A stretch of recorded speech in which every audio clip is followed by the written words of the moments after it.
What's up, YouTube? This is Too Raw for TV. All right, so let's get down to this. So I think Game 5 of this series is tonight, and I believe Game 5 is at OKC, and I think this series is coming to an end tonight. I think OKC is going to close these boys out tonight. I do think that the Timberwolves are going to try valiantly. I think they're going to come out either swinging early on, or they may try to come from behind and make a game of it. But I think OKC is going to wrap things up tonight. Could be wrong. I'm not Nicodemus, but I think it's over. One thing I do know that is over is we have to stop comparing Anthony Edwards to Michael Jordan. Gotta stop doing it. Okay?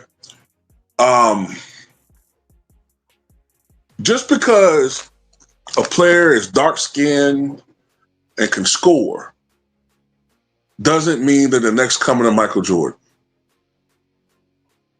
We see this all the fucking time. We see this with the media and what they're trying to make the next Larry Bird. Remember at one point, man, you had, let's see, I remember they tried it with Keith Van Horn. Keith Van Horn's going to be the next Larry Bird. Tom Gugliotta's going to be the next Larry Bird. Dirk Nowitzki, even though Dirk Nowitzki was a great player in his own right, but they try to make Dirk the next Bird. You know what I'm talking about. They have an article with one side of an image is Bird and it's Dirk and it's shooting and trying, oh, well, he's the next Bird. We only had one Larry Bird. There's only going to be one Larry Bird. Just like there was only one Blade, there's only going to be one Blade. There was only one Michael Jordan. That's it. Ain't going to be no more Michael Jordans.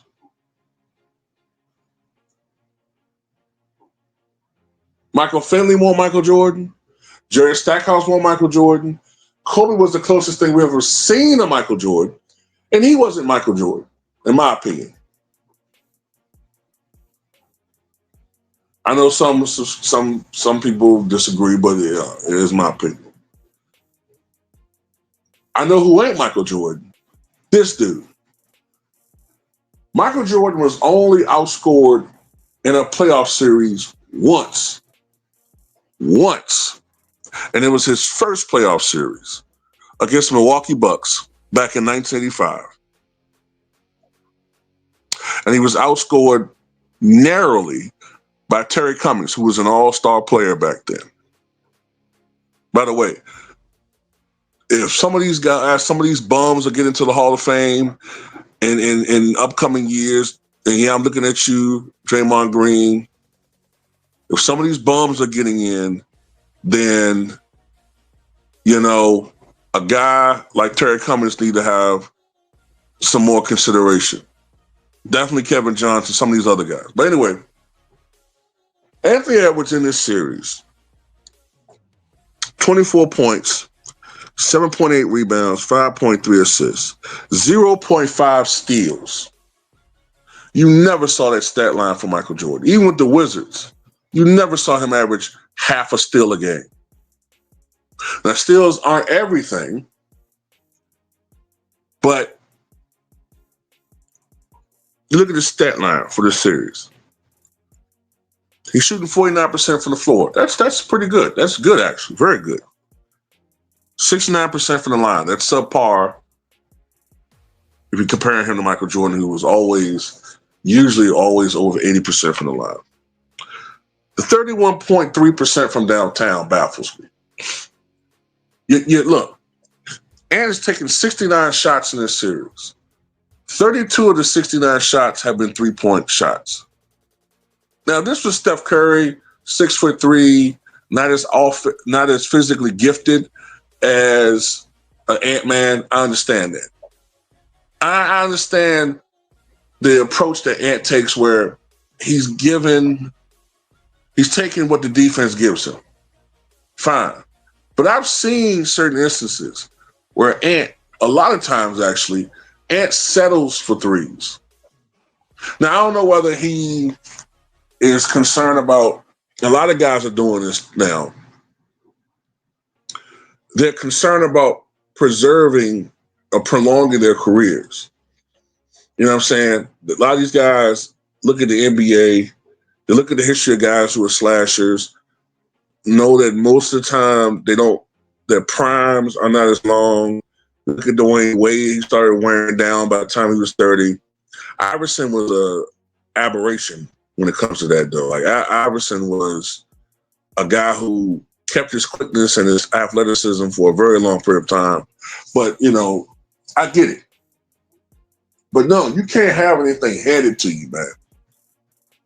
You can't just have a couple of good games and then get compared to Michael Jordan, and then the fucking media ignores when you play like shit for 2 or 3 games in a row, and then think we're just going to call you Jordan. Nah, Michael Jordan, even in those games where he didn't play well, you could still see that Michael Jordan would contribute in some way if his shot wasn't falling.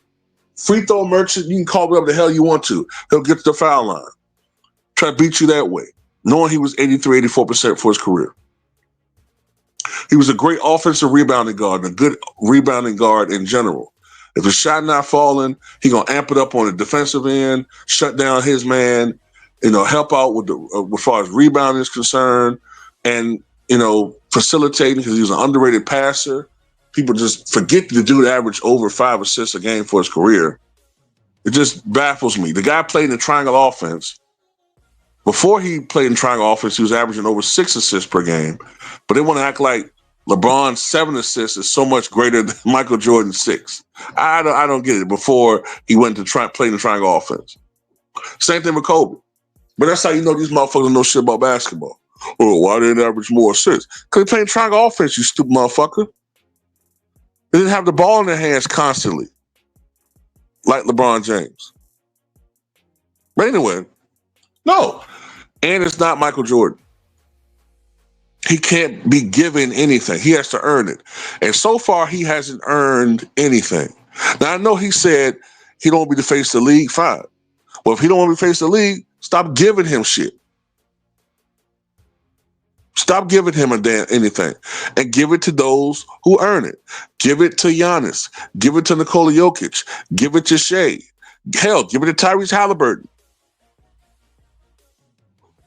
The guys who actually have won or are on their way to winning. Now, I get it. The NBA has always been an America-driven league.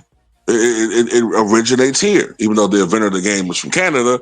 But still, the game originates here. The last, 7 MVPs, I think, have been international players. Well, that ain't their fucking fault.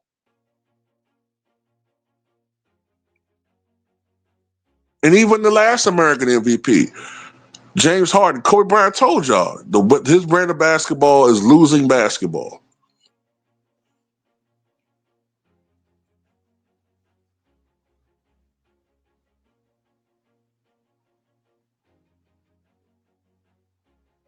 So at the end of the day,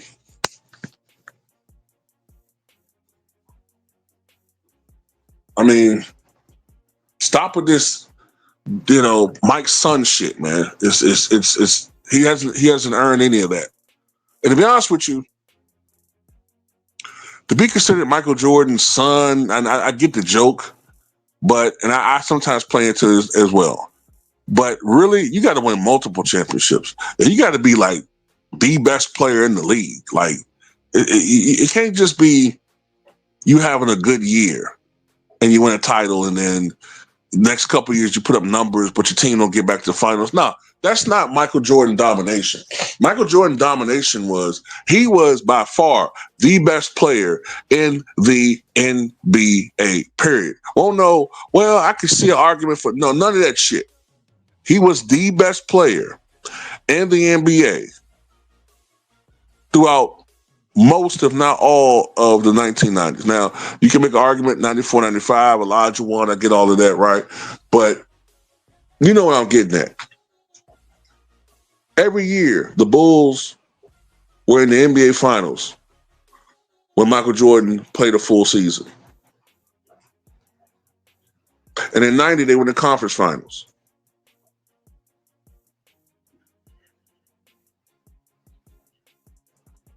What happened with the Timberwolves is they lucked up, in my opinion. They played an overrated Lakers team. And in the next round, they played a Warriors team that lost their best player in game one due to an injury. Their luck ran out. Their luck has ran out. And I think tonight they're going to lose. They're going to get eliminated. And, you know, it is what it is. Now, it ain't just him. Julius Randle been playing terrible the last couple of games after pretty much for the entire postseason turning around the image of him as a playoff choker. But this on end. That's all I got to say about it. What you guys think?